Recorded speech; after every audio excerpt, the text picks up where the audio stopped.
ফরিদপুরের ফরিদ আর দিনাজপুরের দিনা, এরা দুইজন চট্টগ্রামের বাদামতলি থেকে 2 টাকার বাদাম কিন্না টিপতে টিপতে তাদের মধ্যে টিপিস টিপিস হইয়া যায়।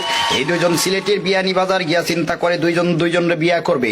এই বিয়া উপলক্ষে মৌলভী বাজারের মৌলভী, মুন্সিগঞ্জের মুন্সি আর মহিলাদের পক্ষ থেকে নোয়াখালীর বেগমগঞ্জের বেগম সাহেবারে দাওয়াত করছে।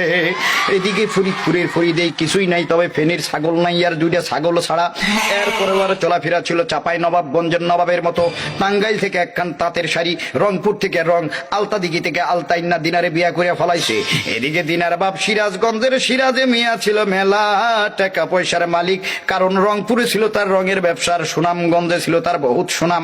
এই মিয়া চিন্তা করছিল তার মাইয়াটারে জাকজমক কইরা বিয়া দিবে, যেমন মাগুরা থেকে মাগুর মাছ, সাতক্ষীরা থেকে 7 মণ দুধ, কুড়িগ্রাম থেকে 20টা খাসি আর গাইবান্ধা থেকে 1 ডজন গাই আইনা, বরিশালের বরিনারু বানাইয়া, লালমনিরহাট থেকে লাল রঙের শাড়ি কিন্না, যশোর বেনাপুল থেকে বেনারসি আইনা, খুলনার বাগের হাটের বাগের মতো একটা পোলার লগে তার মাইয়ারে বিয়া দিবে।